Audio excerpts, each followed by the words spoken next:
Welcome everybody to the third season of the Nona Sportscast, and I'm excited today because it's something new, something fun, and I'll be talking to our new head coach, Dave Jacobs. I'm so excited to have you here, Dave.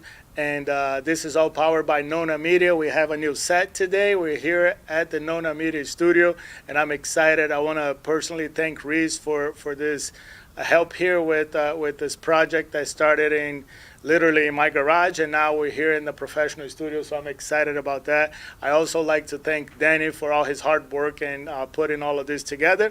And today we're going to have a fantastic conversation with our new Nona FC head coach and everything that we're looking forward to towards this season, telling you a little bit about his story and how he ended up here in sunny Orlando. He's the only person in the last 2 days that was wearing shorts while everybody was wearing heavy jackets and hoodies and all of that good stuff. So welcome officially, Dave, to the family. I'm glad we've been together for the last couple weeks, and I want to make sure that I officially welcome you to the family, and we're going to talk to the kids now. We're going to talk to our people to get to know a little bit about who's the new boss in town. Awesome. It's a pleasure to be here, a blessing and an honor. Dave, so tell us a little bit about yourself. How did you start soccer? Let's go back all the way on your back days from high school, middle school. How did you ended up falling in love with this game? I guess back in my day was the days of the NASL, back when you had the Pelés and the real ballers in America, and falling in love with the game at a young age. And I think from the age of 7, I knew that I wanted to be a professional. So I chased that dream a little too hard sometimes, but I had a passion for the game. And as many of us know, the passion for football or soccer, however you call it, is unlike any other sport. It's like a disease, I like to say. Yeah. I mean, you see the crowds, and you don't see that in any other sport. People going crazy and just dancing and just having a great time in the stands. It's unlike any other sport. So yeah, I would say you're pretty accurate there. So Dave, how did you get? Where was this when you were younger? Where did you play, and where did you grow up playing youth, and how did you end up into this gig today? Wow. Yeah, so I grew up in Niles, Michigan, which is a stone throw away from the University of Notre Dame. So not a big soccer area where I grew up, so didn't really have great coaching coming up. It was more individual work and, again, a pursuit, a relentless pursuit, a very passionate one, because I wanted to be a pro. That was my dream, and I worked my butt off. I wasn't great. I ended up going to Baptist College, Judson University in Elgin, Illinois, thinking I was going to be the #1 goalkeeper there. And, of course, they bring in a top 5 goalkeeper. So I spent my freshman year on the bench. I saw 15 minutes of time, but I was the best player in training every day. That year I won the Coaches Award, returned my sophomore year, and was fortunate. Unfortunately for the starter, he was injured, and I got to start 18 games. And I set some records there, and then ended up getting benched when the starter came back. And again, I was named the Coach's Award for that year as well, because I showed up every day to training to be the best. Long story short, after I did not finish my degree, I chased the dream professionally for about 9 years. And then when that ran out, I kind of stepped away from the game, kind of lost my love for it, if you will. And one day I started a business, and eventually down the line there was a void. I was watching a Premier game on TV, and I just said, that's missing from my life. So I ended up getting into coaching with a mutual friend of ours, Thiago Pinto, and that was in 2009. And then in 2014 I just happened to meet my current boss up in Mishawaka, Indiana. Then I ended up coming down and staying at your house, doing a recruiting trip. True. Having no idea that all these details would lead up to this. Well, it's exciting to have you because I think one of the things when I took the boys up to Indiana when I was coaching high school, and we took them to showcase and to some colleges up there. The immediate connection that Tiago has, and Tiago has been not only a friend, we played together, but also he helped me with Lehi, he helped me with a lot of kids into placing them to college. I was coaching a high school team, as you know, that some of the kids will never be able to play at a high level because they haven't been exposed. Not because of the game. I think if we started early enough, we would be able to put them in the top schools. But the GPA, the whole thing, the Spanish community and stuff.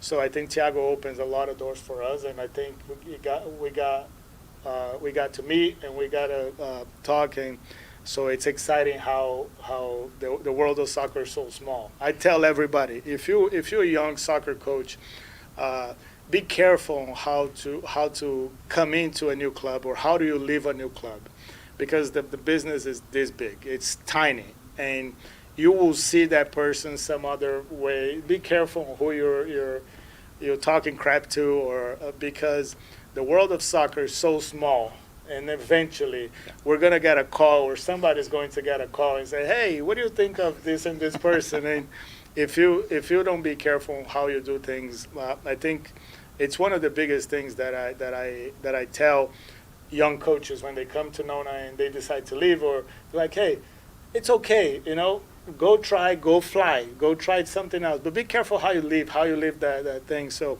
since the beginning, you and I have connected. We exchanged numbers, and we were talking throughout the whole process into 2 years ago when we started the USL program, and we were in the playoffs, and you were there scouting us, and you say, hey, I'm working this deal in Texas, and I want to talk to you. And I had just started USL too. It was like, oh my God, I don't know anything. So first thing, boom, we're here in playoffs over in Tennessee, right? Knoxville, yeah. Knoxville.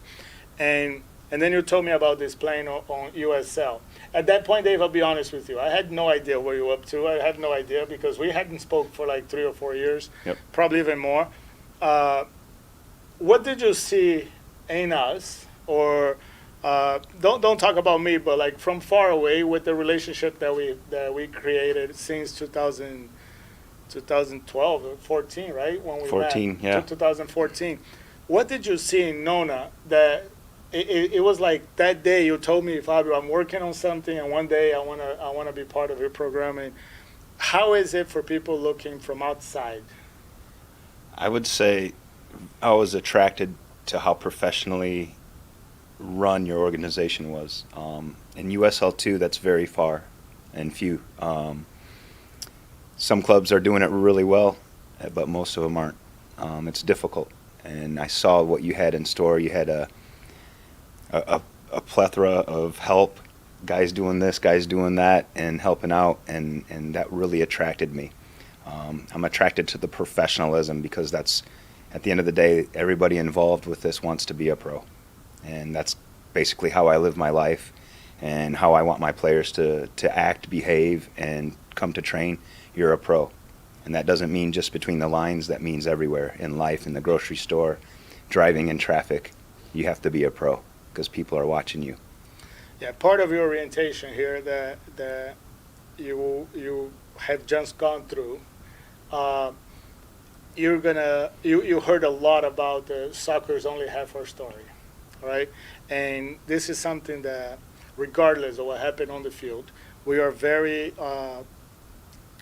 intricate on when it comes to what happens on the field. So explain to us a little bit, Dave, what do you think of being a pro off the field? Like, because we talk a lot about that during our interview process, and being a pro off the field, because there's a lot of parents today that they're looking at this whole situation of youth soccer and say every kid is going to be a pro. Mm-hmm. Mm-hmm. But then sometimes we miss the point on how we implement, how do we use the sport, right? Regardless which sport it is, how do we use the sport to make those kids better people, right? So what do you mean by, from everything that you've seen so far, being a pro outside the field?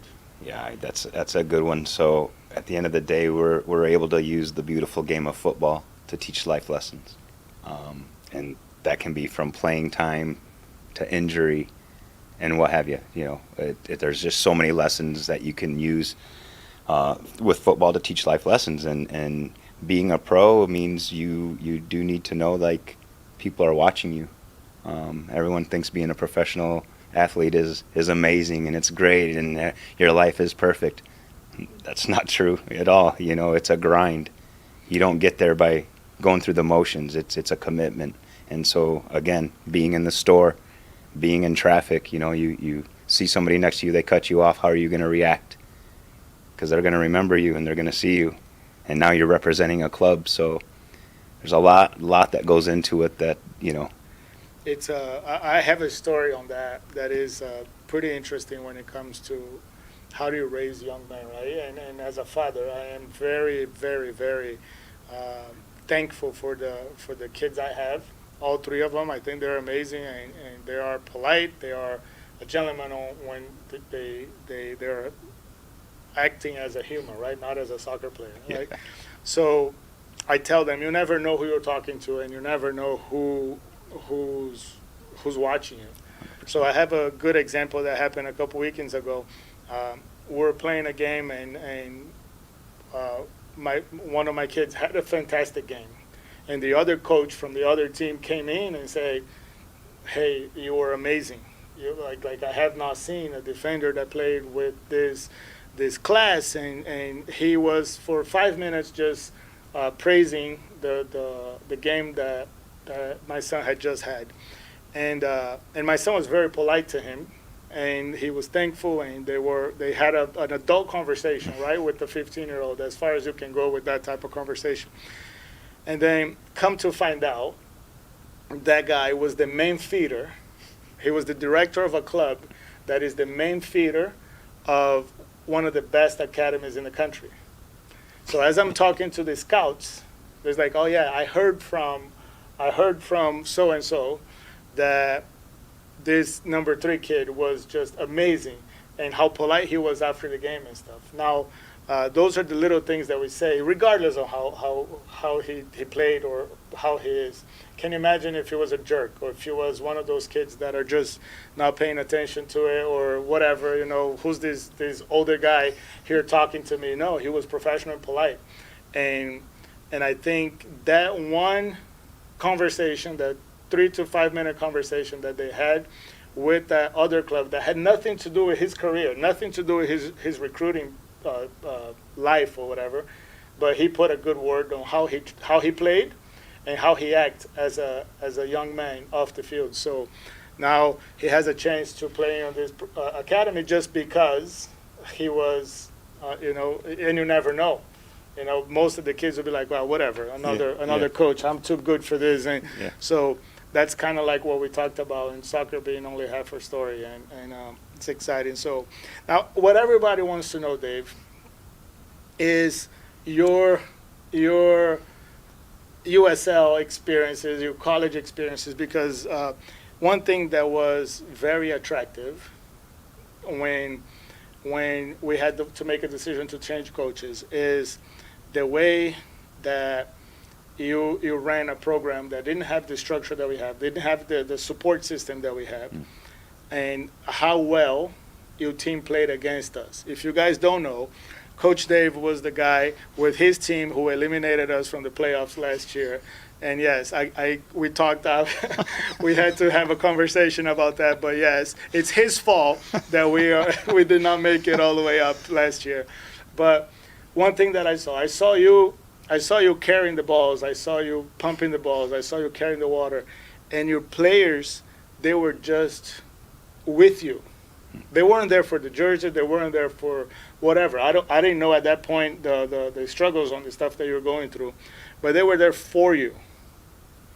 And I think that is something that I was like, this person fits into what we're doing here, regardless if it's USL or U19 or whatever. I want those type of coaches in our organization. So going back, how did you get there? What was your experience as a coach? I know, just tell us from the time that you came to help Bethel as a goalkeeper coach, and we did everything to recruit our goalkeeper at that time, and he is now over at the Orlando City Academy as one of the head goalkeeper coaches. I'm super proud of Johan, and I think he's fantastic. But only God knows how much we did to help him to go to college that day, me and you and Tiago and stuff. How, from that point as an assistant coach all the way your career through now and your experiences with USL, tell us a little bit about that. Yeah, so I was fortunate. Thiago gave me a start, got me in the game, and from there I knew I wanted to be a head coach. So I was fortunate enough to take over a junior college, Ancilla College up in the middle of nowhere, Plymouth, Indiana. Had no real reputation. Took them to a Final Four. Lost in double overtime my second season there. Then I had an opportunity to take over a winless program, a Division III program in Indiana, Trine University. Took them from 0 to, in the 5th year, to the NCAA tournament, upsetting the number 1 team in our conference at their place, and then beating another team at their place that had beaten us 5-1 in the regular season. So from there, I've coached in the summer as an assistant at Midland Odessa, the Sockers. We were in the PDL and went to a semifinal and then a national final the year after that. Actually beat Detroit City in front of about 8,000 fans to go to the national final. So again, that propelled me to wanting to become a head coach even more. And the PDL, just so people understand, it's what USL2 is now. That's correct. Used to be called the Player Development League. Is that what it was called? Professional Development League. It took me a minute. There you go. I think so, yeah. So Professional Development League, and then a couple years later, USL took over and fixed up the program. So you have been to the national finals. Yes. With this level that we're playing now. Yes. How's that? Because technically you took us out of that opportunity, so thanks. Yeah, no pressure, right? So, yeah, it's an amazing experience. And last year, having an undefeated regular season, we didn't taste defeat until the Sweet 16, which, due to a player attrition, which is common in the summer leagues and the pre-professional leagues. Yeah, it's time for the next step, and I think that's hopefully why one of the reasons you brought me here is to get out of that first round and make history. That's what I've done everywhere I've been is make history and break records, and I plan to do the same thing here. Perfect. And Dave, another thing that caught my attention to you is your ability to recruit, right? So I'm not that big into the whole D1, D2, NAIA, and all of that. A lot of the kids now, just like the badges that you wear with ECNL, MLS Next, the kids are like, oh, if I don't go D1. And sometimes there's school, they don't realize that some of these schools are much better schools, but they don't have a D1 program just because academics is the most important thing or Sure. whatever. For example, Rollins here, it's one of the best programs in the country. Absolutely. In business and they play Division II. So that's the next part of our podcast when we're gonna probably have a conversation here and talk about college placement and everything. But with all of that, you came in from the junior college, D3, D2, PDL. How do you have access to all these players? We have players this year coming from Notre Dame. We have players from the Indiana University, Akron. How did you get access to all these people? You're not that nice or good looking. No, that's very true. I think it's just being personable. Going out, not having any fear. When I started recruiting in 2014 for Midland Odessa, I just went to anyone. I didn't care, and you don't have to like me, but we want to do something for your players.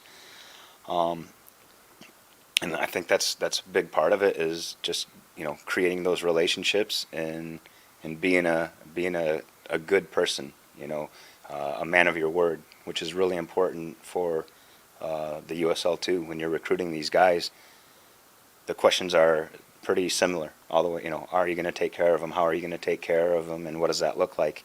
And the second that you don't come through, on those promises is you'll never get players again from those teams. So I've had I've been fortunate to be blessed with being able to fulfill those promises and be good on my word and return the players better than I got them. The players that I've had that have stayed the entire summer, which a lot of colleges call their players back early, which is kind of unfortunate because the guys that come in and stay the whole year, they go into their seasons flying, and they have an amazing college season, and then we all win. We all win. And I think that's the part that you're going to start getting really excited when you see the players coming in, because this year, every year we're improving throughout the process.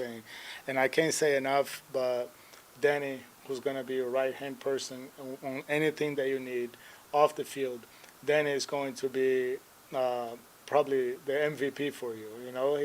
He's doing a lot for you. But every year we're improving. And since last year when we put Danny in charge of a lot of things, it takes a lot off the head coaches, and you're going to be thinking about soccer. But not only that, the partnerships that we have here in Lake Nona, I'm sure you've seen the Lake Nona Performance Club, where the players, they have access to a workout facility that I had never seen before. Yeah, same. And then the relationships that we have there. Also, the quality of the fields. Today, we closed the ability for us to train not only here in Lake Nona Heroes Park, but also with Faith Academy. I didn't even tell these guys that. Danny didn't know that yet, but I closed that deal today. So we have that. And then all the partners here through Outback Steakhouse and to other restaurants and Bravo supermarkets, Publix, we're going to provide a good.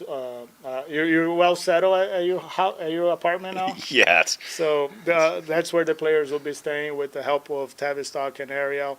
So what is, from everything that I told you, what's one of those things that we need to learn with your experience with 10 years in this league?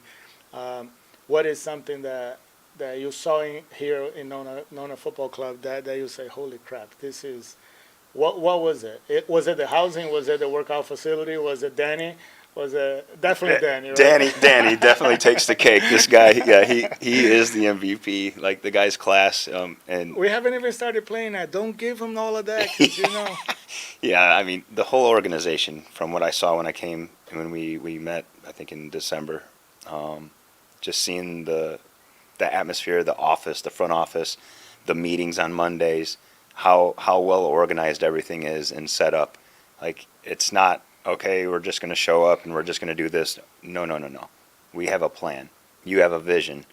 And then you took me around. I got to see the Performance Club. Blew my mind. It's amazing. I tell everybody that I'm recruiting, wait till you see this place. And then just like Nona, like the place is amazing. It's awesome. Like, it's brand new, it seems, and just well-run, oiled machine. This place, Nona FC is, and we're all after the same dream, to be pros. Whether that happens or not, we want to be as close to it as possible, and this is the closest thing I've seen by far. Yeah, I think, Dave, if you need to know anything about me, I like to be a pro on everything I do, and when I complain about the wrong uniform for practice, when I complain about the balls being flat, it's not something on you. It's the understanding that we have to have, because we have a brand. When you have a partnership like this with Nona Media, for example, that allows us to use places like this, that we carry their names on our jerseys, we got to make sure that their names are showing on their jerseys, right? So I think the pro mentality on everything you do. Soccer is just half of the story, right? On everything you do, the pro mentality is there. So it's going to be. It took me a long time and a lot of work for me to have a relationship with Adidas, And then I want to make sure that the coaches are wearing Adidas stuff, for example, And those little things are big for me. And you'll be surprised on how, when you add up all those little things, the success is there, right? But this cannot be used as we're the best. We're going to act big, but we're not going to act bigger than anybody. We're just going to continue to act like you are back in Indiana or back in the small leagues or the recreational league. But if we're running this at this level of attention to detail, I think the field is just a consequence of everything kind of running together. So another thing that you're going to have a big pressure, and I think that's the biggest pressure, and I want to see how you feel about that, is the your kids, your players, and yourself being a role model to the community. This is a youth organization, and I told you when we talked yesterday, is we are not a USL program that supports the youth program. We're a youth program that have a USL program. It's a big difference, and we need to understand that Nona FC is just a branch of this, and there are over 1,000 kids looking up to those guys, looking up to you as a coach. There are young coaches. There are people that is looking up to us and saying, we need to provide. How do you feel about that? How is for you, from what I've seen, it's natural, but how do you see that pressure, I guess? I wouldn't call it pressure. I You don't. see when it's a 4-year-old tell you, we got to win this game, coach. That's pressure. Yeah. I don't see it as pressure. Like you said, I think it's natural and it comes with the territory. It's an expectation that you're going to be under. Like you said, the 4-year-old's going to tell you better win that game, and man, if you don't, he's going to be waiting for you after the game to tell you. True. Yeah, he's going to tell you, Coach, I don't know. And what do you there's a lot of people since we announced you, my email is blowing up, the admin email is blowing up, your email is blowing up, and what are you looking for, Dave? Because like I told you, I don't mess around with the field anymore. I go after professionals and people that knows how to do it. I understand soccer, and if you come to talk soccer with me, you're gonna have a debate because I know what I'm talking about. I know what I'm looking for. But as the previous coaches or anybody that works with me, they know I don't get involved. I'll support your decision. Whatever you decide, it follows the ethical, my vision and ethics. Then we're good. But soccer-wise, we're not gonna have a lot. But they want to know. We're talking to all these players from all over the world, sending you emails. What is your player profile? What are you looking for? It's going to be a tough answer for you, but it's not my problem. It's your problem now because these people are going to be looking at you and saying, "How do I play for this guy?" Yeah, again, it's back to the foundation of being a pro in everything you do. There's a lot of good players out there, and so when I'm recruiting a player and I lose them, it's like a breakup. But again, there's so many good players out there. There's a lot to choose from, and we want the guys that are going to fit into not only our system of play, but into the club's vision and what we're about. Again, football, soccer is only half the story. So can they accept that, and can they buy into that? And I think that's key, because if they can't, then there's really no room for them. I don't care how good you are. You're going to have to fit into the family. And we just don't take anybody. So you have to be pretty special. No pressure for you guys there looking for a place to play this summer. Coach Dave understands the culture, understands the vision, and I wanted to continue that way. So anything else, Dave? I think that camera there pointing at you, not the center one, but the one that's all you. You had a taste this week going to the fields and seeing the sea of orange and everything. What is the message that you want to give our community? We have a new sheriff in town. You're leading the Longhorns here for this season number 3. And what message can you send our guys and girls and everybody that's going to be looking up to you? Again, I'm blessed to be here. I think this is a great opportunity to grow the brand and to further the vision that you've come up with. And I want to see the fans. I want to see the support. I want to see that 4-year-old coming up to me and saying, "Coach, you better win this game." I love that. Pressure to me is just another thing.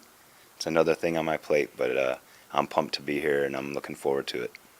All right, everybody, you heard from the boss. Nona FC, it starts in May, and you will be able to catch some action at Austin Tyndall in the months of May, June, and July, and hopefully we play the last game in August, right? So thank you very much once again, Nona Media, for providing the space here for us. Lake Nona Performance Club, that's going to be our house. We're going to be there a lot for the summer. And Faith Academy, that's going to be working with us as well. Thank you once again. Dave, welcome to the team. Thanks, I appreciate boss. you. Appreciate you. We'll go from there. Thank you very much, everybody.